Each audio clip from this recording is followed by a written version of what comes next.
Look at this. Ganito ang itlog. O ganito pala yung itlog to egg.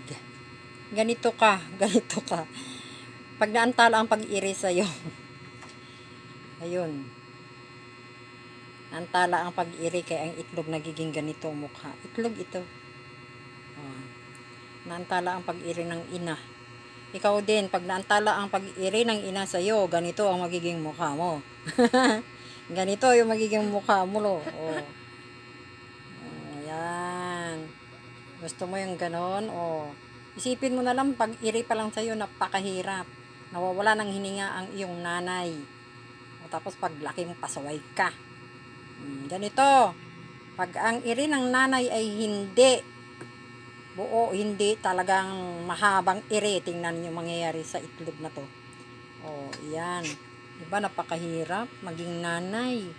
O, kayong mga lalaki, mag-iri nga kayo. Tingnan ko kung magiging ganito yung kalalabasan ng mga itlog nyo.